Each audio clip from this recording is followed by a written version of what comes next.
CM Trivendra ने dengue के खात्मे के लिए शुरू किया अभियान। सबसे पहले अपने घर से खुद हटाया जमा हुआ पानी।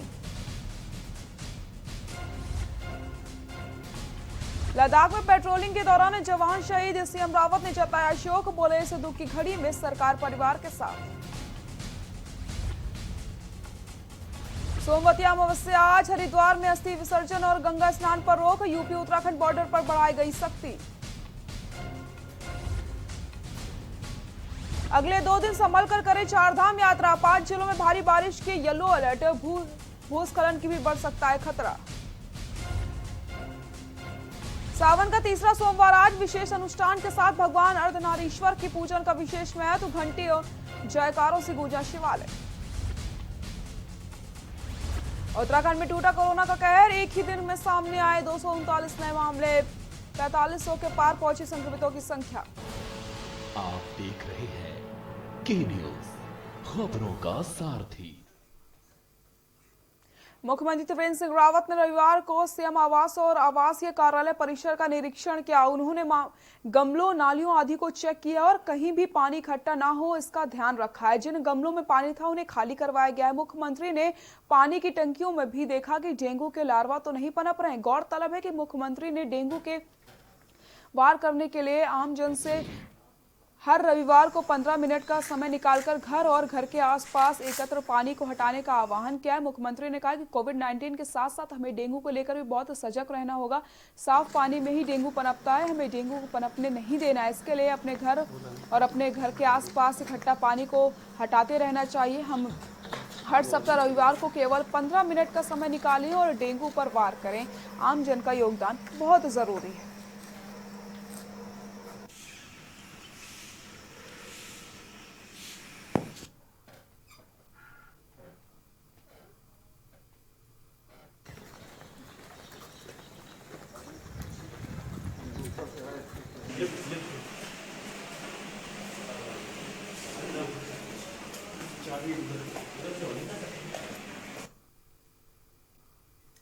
खबर देहरादून से, जहां प्रधानमंत्री नरेंद्र मोदी ने मुख्यमंत्री त्रिवेंद्र सिंह रावत से फोन पर बात करके राज्य में कोरोना पॉजिटिव पाए गए सैनिकों के बारे में जानकारी ली। प्रधानमंत्री ने कोरोना संक्रमित हुए सैनिकों के स्वास्थ्य लाभ की कामना करते हुए कहा कि राज्य सरकार और सेना के अधिकारी आपसी समन्वय बना रखें और इसके समुचित इलाज की व्यवस्था सुनिश्चित की जाए। वहीं मुख्यमंत्री ने कहा है कि सेना से लगातार संपर्क किया जा रहा है और हर आवश्यक सुविधा उपलब्ध करवाई जा रही है। मुख्यमंत्री ने राज्य में कोविड-19 की पूरी स्थिति की जानकारी देते हुए कहा कि पिछले दिनों कोरोना पॉजिटिव मामलों में वृद्धि हुई है, लेकिन स्थिति नियंत्रण में है। साथ ही साथ राज्य में सर्विलांस और सैंपलिंग में काफी बढ़ोतरी की गई है। आईसीयू, वेंटिलेटर और ऑक्सीजन सपोर्ट की सुविधाएं भी लगातार बढ़ाई जा रही है। प्रधानमंत्री नरेंद्र मोदी ने बरसात को देखते हुए राज्य में आपदा प्रबंधन पर भी विशेष ध्यान देने की बात कही। मुख्यमंत्री ने कहा है कि कोविड-19 और आपदा प्रबंधन की निरंतर समीक्षा की जा रही है।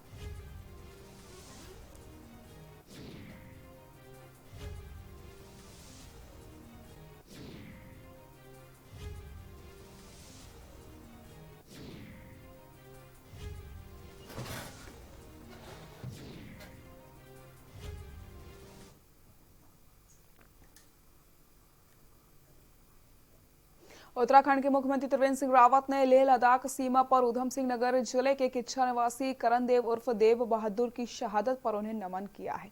परिजनों को धैर्य प्रदान करने की ईश्वर से प्रार्थना की है। शोक संदेश मुख्यमंत्री रावत ने कहा कि अपना फर्ज निभाते हुए शहीद हुए गोरखा रेजिमेंट के 24 वर्षीय जवान के परिजनों के साथ सरकार हमेशा खड़ी रहेगी। बता दें कि इच्छा के गौरी कला क्षेत्र के रहने वाले देव बहादुर भारतीय सेना में वर्ष 2016 में भर्ती हुए थे।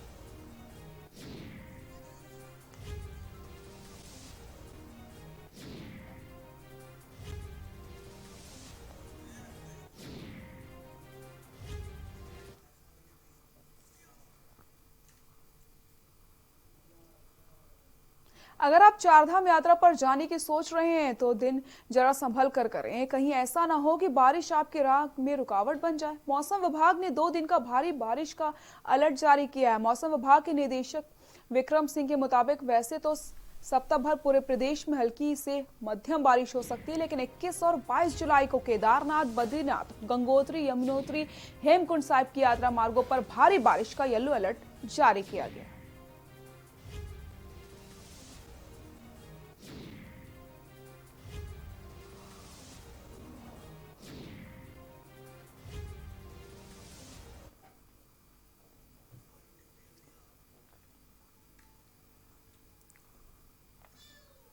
सावन की महाशिवरात्रि सकुशल संपन्न कराने के लिए अब हरिद्वार पुलिस और प्रशासन का पूरा फोकस सोमवती अमावस्या पर है। गंगा स्नान के लिए हरिद्वार आने वाले बाहरी श्रद्धालुओं को रोकने पर पहले से ही सील यूपी उत्तराखंड बॉर्डर पर पुलिस ने सख्ती बढ़ा दी है।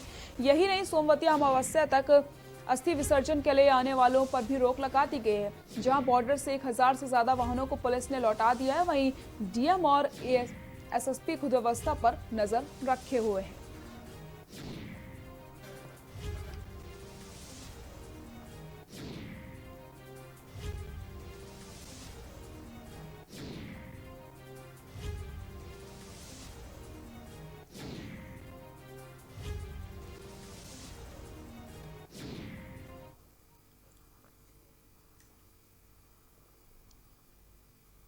सावन के महीने को भगवान शिव की पूजा और मनोकामना की पूर्ति का महीना माना जाता है। इस महीने में पूजा अर्चना से भोलेनाथ खुश होते हैं और सारी मनोकामनाओं को पूरी करते हैं। 20 जुलाई को सावन का तीसरा सोमवार है। बता दें कि खास बात यह है कि इस दिन हरियाली अमावस्या भी मनाई जाती है, यानी कि सोमवती अमावस्या भी मनाई जाती है। सावन में आने वाले सभी सोमवार को भगवान शिव की विशेष पूजा अर्चना की जाती है। भगवान शिव के भक्त व्रत रखते हैं। शिव मंदिरों और शिवालयों में इस दिन शिव का जलाभिषेक किया जाता है। उज्जैन के महाकाल में भी भक्तों के लिए मंदिर को बंद रखा गया।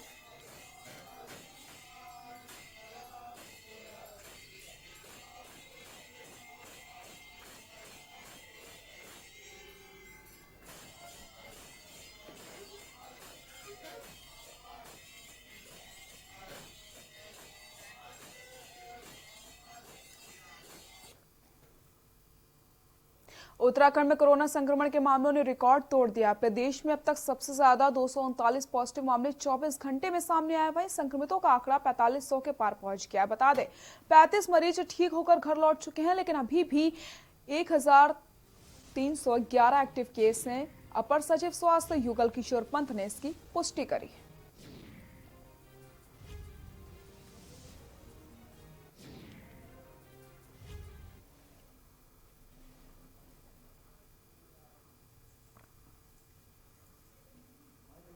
देश में कोरोना महामारी के बढ़ते मामलों को देखते हुए उत्तराखंड मुख्यमंत्री ने सप्ताह में 2 दिन का लॉकडाउन किया, जिसको लेकर सितारगंज में भी शनिवार रविवार को पूरी तरीके से लॉकडाउन रहा। वहीं कोतवाल सितारगंज सलाउद्दीन खान ने बताया कि सितारगंज एक बॉर्डर एरिया है। इसके चलते प्रवासियों के आने के कारण यहाँ कोरोना महामारी बढ़ी है, तेजी से दोबारा फैल रही है और कोरोना पॉजिटिव पाए जा रहे हैं, जिसको लेकर 2 दिन पूर्ण लॉकडाउन किया गया। वहीं बॉर्डर पर सभी को दोबारा से लॉकडाउन के नियमों का पालन करने को कहा गया है।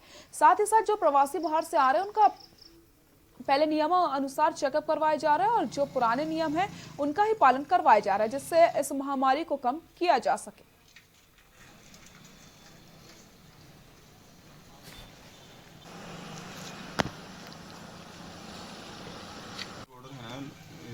कोरोना वायरस के द्वारा से जो बहुत तेज़ी से फैलने की जो आ रहे हैं, कोरोना वायरस के पॉजिटिव केस आ रहे हैं, उसके मद्देनज़र द्वारा जो है बॉर्डरों पर सख्ती बरती जा रही है और सख्ती से लॉकडाउन के नियमों का पालन कराया जा रहा है। सोशल डिस्टेंस और मास्क के लिए बताया जा रहा है और बाहरी व्यक्ति को आने का जो विधिवत तरीके से उनका आना था, चेक कराना था, मेडिकल टीम कर रही है, वो पुराने सारे जो है उसूल उन्हीं के अपनाए जा रहे हैं। सितारगंज क्षेत्र में कोरोना संक्रमण के बढ़ते मामलों को लेकर सरकार द्वारा किए गए 2 दिवसीय लॉकडाउन में अति आवश्यक सेवाओं में सरकार द्वारा शराब की दुकानों को शामिल किए जाने पर पूर्व विधायक व कांग्रेस के राष्ट्रीय कोऑर्डिनेटर नारायण पाल ने कड़ी आपत्ति दर्ज करवाई। उन्होंने आज नगर के शराब की दुकानों से शराब की खरीद पर सरकार पर गरीबों की अनदेखी पर पूंजीपतियों को लाभ पहुंचाने का आरोप लगाया है।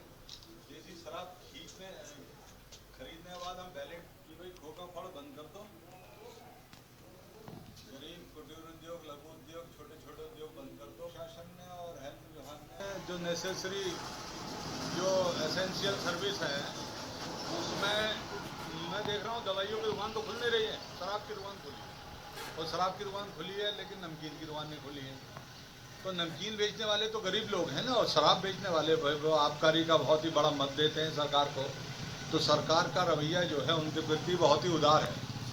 फैक्ट्री चल रही है, कर्मचारी जा रहा है और फैक्ट्री के अंदर जो सरकार कहती है कि लोगों को यहाँ रहने की व्यवस्था करेंगे जिससे कोरोना संक्रमित ना हो। किसके रहने की व्यवस्था हो रही है? वो तो आ रहे हैं जा रहे हैं, उसमें तो कुछ हो नहीं रहा है। लेकिन यह है कि ठेला एक नहीं है, ठेला एक फल वाला नहीं है, एक ठेले वाला नहीं है, एक रेस्टोरेंट नहीं है, एक चाय की दुकान नहीं है, गरीब पर मार पड़ रही है। सितारगंज में कोरोना वॉरियर्स कहे जाने वाले कर्मचारियों को भी संक्रमण ने अपनी चपेट में लेना शुरू कर दिया है। 12 जुलाई को ली गई सैंपलिंग में जहां सितारगंज के 6 आशा कार्यकर्तियों की रिपोर्ट पॉजिटिव आने के बाद हड़कंप मच गया, तो वहीं बाजपुर, खटीमा और रुद्रपुर में भी कोरोना संक्रमित की संख्या लगातार बढ़ती चली जा रही है। सितारगंज में संक्रमित पाई गई 6 आशा कार्यकर्तियों के समेत जिला उधम सिंह नगर में 18 कर्मचारियों की रिपोर्ट पॉजिटिव आई है। सितारगंज कोरोना महामारी के बढ़ते प्रकोप को देखते हुए ड्यूटी में लगे लगभग सभी विभागों के कर्मचारियों की सैंपलिंग ली जा रही है, जिसके परिणाम चौंकाने वाले हैं। कोरोना वॉरियर्स कहे जाने वाले कर्मचारियों को भी अपनी चपेट में लेने लगा है कोरोना संक्रमण। क्या समझा जाए, कहीं चूक हो रही है या सुरक्षा उपकरणों की अनदेखी की कमी है के चलते ऐसा हो रहा है। बहरहाल जो भी हो, लेकिन इस चैन को तोड़ने की बात की जा रही है तो अब विकराल रूप धारण करती नजर आ रही है।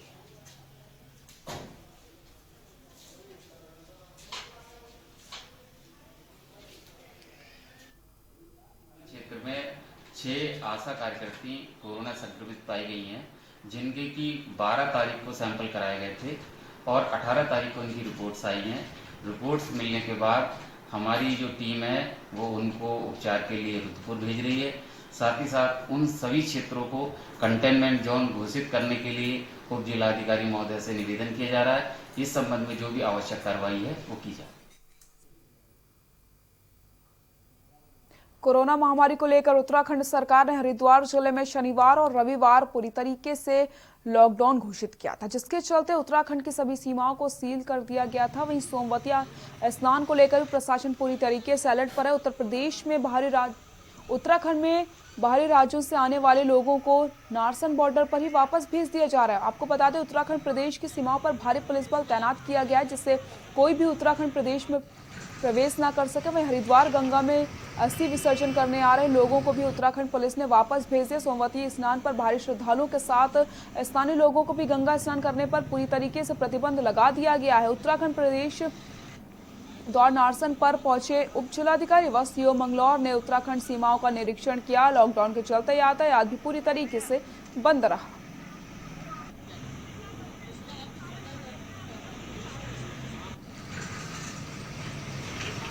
महामारी के चलते कांवड़ यात्रा को जो है स्थगित किया गया था।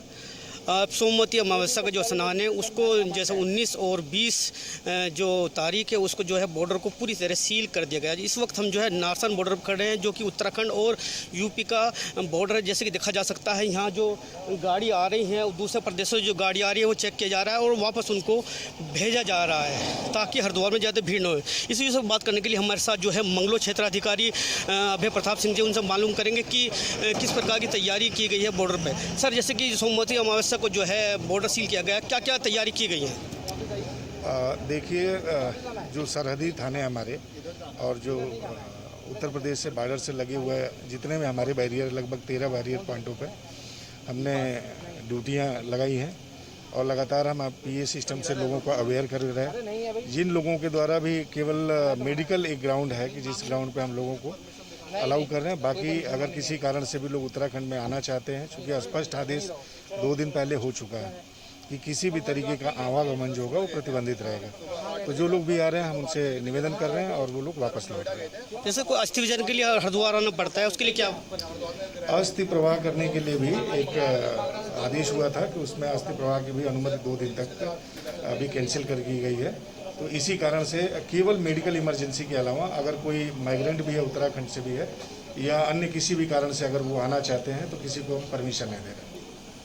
ये थे मंगलों के सीओ अभय प्रताप सिंह। उनका ये कहना था कि मेडिकल सेवा का जो है, चाहे अस्थि प्रवाह के लिए हरिद्वार आ रहे थे, उनको भी यहाँ रोका जा रहा है। हम आपसे निवेदन करते हैं कि आप उत्तराखंड में आने की बात कर रहे हैं तो उत्तराखंड ना आए, क्योंकि ये जो बॉर्डर पूरी तरह सील कर दिया गया है। के न्यूज़ के लिए अकील अहमद, मंगलोर।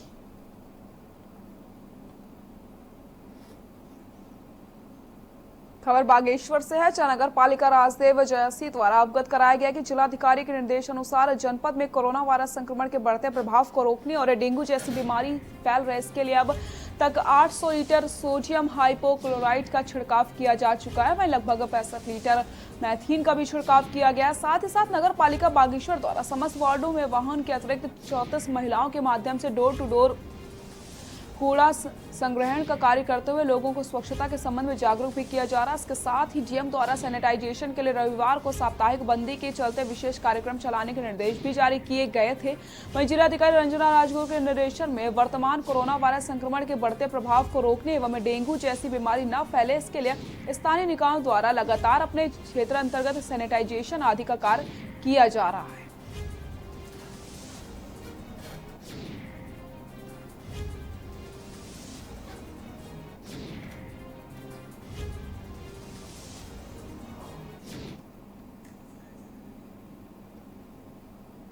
आयुष मंत्रालय भारत सरकार के द्वारा कोरोना महामारी के दौरान अहम भूमिका निभाई है। इस बात की जानकारी डॉक्टर दिनेश उपाध्याय ने बताई। आपको बता दें, आयुष मंत्रालय भारत सरकार के सदस्य डॉक्टर दिनेश उपाध्याय ने बताया कि कोरोना बीमारी को फैलने से रोकने में मंत्रालय के द्वारा अभियान चला गया। कोरोना बीमारी के प्रति लोगों को जागरूक किया गया और लोगों से मास्क पहने, सामाजिक दूरी बनाने सहित पूरे भारतवर्ष में आयुष मंत्रालय कोरोना से बचाव के लिए लगातार अभियान चलाया गया। आयुष मंत्रालय के द्वारा चलाई जा रही विभिन्न योजनाओं की जानकारी भी लोगों को दी जा रही है। वहीं डॉक्टर दिनेश उपाध्याय ने लोगों से अपने स्वास्थ्य के प्रति जागरूक रहते हुए अपने आप को किसी भी बीमारी से लड़ने को तैयार रहने को कहा है।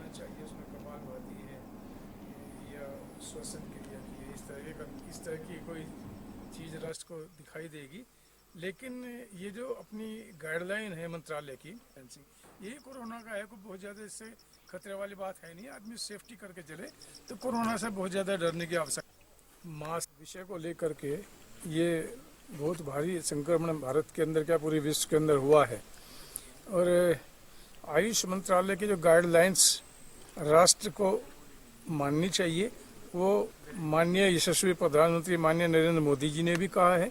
सोशल डिस्टेंसिंग का सभी लोग पालन करें, 2 गज की दूरी बना के रखें, मास्क का उपयोग जरूर करें, गिलोय, तुलसी, अश्वगंधा, दालचीनी इसका। नैनीताल में उस समय हड़कंप मच गया जब तल्लीताल जू रोड पर चंदन सिंह अधिकारी के घर गुलदार घुस गया और गुलदार उनके कुत्ते को उठाकर ले गया। इसी बीच चंदन सिंह अधिकारी की बेटी ने हल्ला मचाया तो गुलदार भाग गया, लेकिन तब तक वो कुत्ते को मार चुका था।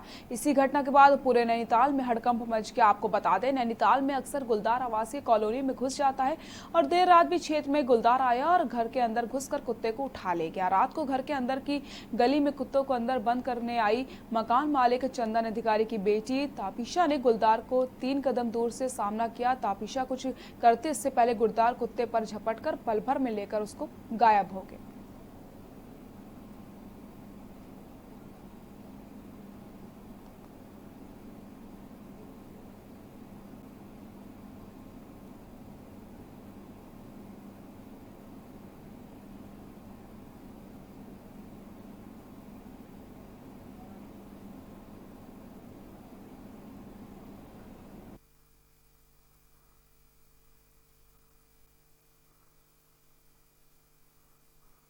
पड़ गया है 9:55 के आसपास कल बाघ आया है मेरे सामने 3 कदम की दूरी पे, और मेरे सामने ही वो हमारा जो पपी है उसको लेके गया है।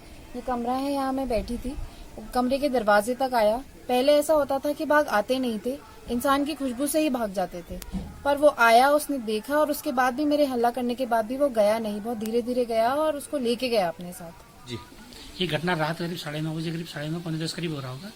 मैं उसमें थोड़ी देर पहले उस घर से बाहर से अंदर को आया था कि मैं अंदर बैठा ही था कि थोड़ी देर बाद कुत्ते की चिल्लाने की आवाज आई, तो लड़की अंदर से भागी, तो ये अंदर से ही कुत्ते को खींच के ले गया उधर को। तो थोड़ी देर तो हम बिल्कुल, हमारी आवाज ही गायब हो गई कि क्या हो रहा है करके। तब तक देखा, बाद में फिर कैमरे में देखा तो कुत्ते को खींच के ले गया है। तो काफी हो गई साहब। रुड़की के भगवानपुर औद्योगिक क्षेत्र स्थित एक कंपनी में कार्यरत कर्मचारी की संदिग्ध परिस्थितियों में मौत हो गई। मृतक के परिजन फैक्ट्री प्रशासन पर लापरवाही का आरोप लगा रहे हैं और शव को पोस्टमार्टम कराने के लिए स्वयं रुड़की सिविल हॉस्पिटल लेकर पहुंचे। परिजनों के मुताबिक 12 साल काम करने का इनाम मौत मिली है। कर्मचारी की मौत के बाद कंपनी ने किसी भी तरह की कोई सहयोग नहीं किया, न ही अस्पताल भेजने के लिए एम्बुलेंस व्यवस्था कराई। फैक्ट्री के कार्यरत अन्य कर्मचारी मृतक कर्मी को अस्पताल लेकर पहुंचे। मृतक मनोज सहारनपुर के भोजेवाला माजरा गांव का रहवासी है। आपको बता दें, भगवानपुर औद्योगिक क्षेत्र स्थित ईस्ट इंडिया उद्योग लिमिटेड के नाम से एक कंपनी है, जिससे बताया गया है कि सुबह मनोज नामक कर्मचारी की करंट लगने से मौत हो गई। कर्मचारी को मृतक हालत में अन्य कर्मी अस्पताल लेकर पहुंचे।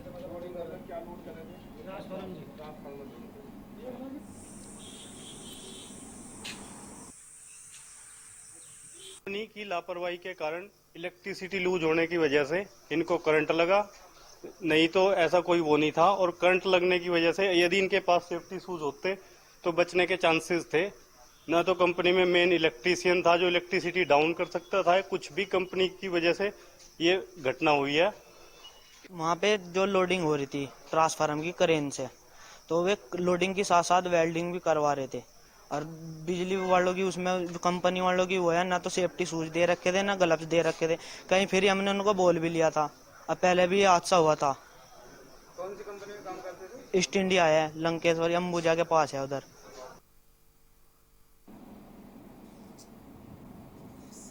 मंगलौर में जहां कोरोना से लोग परेशान हैं, वही बरसात शुरू होते ही डेंगू का कहर भी शुरू होता जा रहा है। डेंगू का प्रभाव एक बार फिर से शुरू हो चुका है। देश के कई इलाकों से डेंगू फैलने की खबरें सामने आने लगी हैं। आपको बता दें, पिछले वर्ष मंगलौर क्षेत्र के कई गांव में सैकड़ों लोगों में डेंगू का असर देखने को मिला था। पिछले साल डेंगू से हालत बद से बदतर हो चुके थे। स्वास्थ्य विभाग कोरोना के साथ साथ डेंगू को लेकर सख्त है।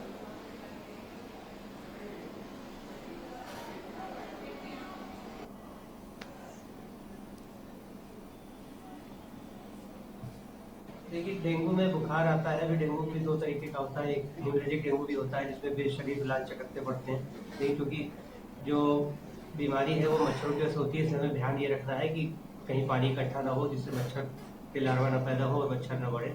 मुख्यतः हमको यही ध्यान रखना है। जो हम एक आम जनता को जो चीज़ बता सकते हैं वो हमको यही बताना है कि मच्छरों को न पनपने दें, जिससे कि डेंगू को फैलने से रोका जा सके। बेरीनाग जिले को हरा भरा रखने के लिए जिले में पहला पौधा बैंक थल के पतेत गांव में खोला गया है। मिशन के संयोजक ने बताया कि एक दिन के भीतर पूरे जिले में 2 घंटे के भीतर 1.5 लाख पौधे मिशन के सदस्यों के द्वारा रोपे जाएंगे। वहीं चीन की अंतिम सीमा लिपू लेक से लेकर नेपाल सीमा सहित जिले के विभिन्न हिस्से पौधारोपण कर पर्यावरण संरक्षण का संदेश देने के साथ ही उनका संरक्षण कार्य भी किया जा रहा है। 22,000 लोगों को पर्यावरण संरक्षण के साथ जोड़ा गया है और यह अभियान पूरे वर्ष रखने की बात की गई है। जगह जगह पर पौधा बैंक खोलने का निर्णय लिया जा रहा है। वर्तमान में पौधा बैंक में 5 लाख फलदार, छायादार, विभिन्न औषधि के पौधे तैयार किए जा रहे हैं।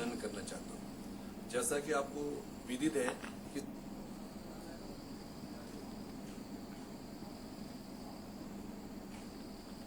1.5 लाख पौधे लगाने का मकसद यह था कि सारे लोगों को जोड़ करके प्रकृति के नजदीक लेना है। और इस मिशन को पूरा करने के लिए हमारे पूरे जनपद पिथौरागढ़ के 22,000 लोग हमारे साथ मिले और उन लोगों ने 16 जुलाई को संकल्प लिया कि हम दूरस्थ दुर्गम क्षेत्रों में, जहां एक तरफ जनपद के दुर्गम क्षेत्र जहां हमारे सरहद है, जहां तिब्बत, नेपाल और चाइना का जहां बॉर्डर था, उन तमाम सभी लास्ट जो हमारा खूटी का जो गांव था गर्मिया। बुलेटिन में फिलहाल के लिए इतना ही। आगे देखिए हमारा छत्तीसगढ़। नमस्कार।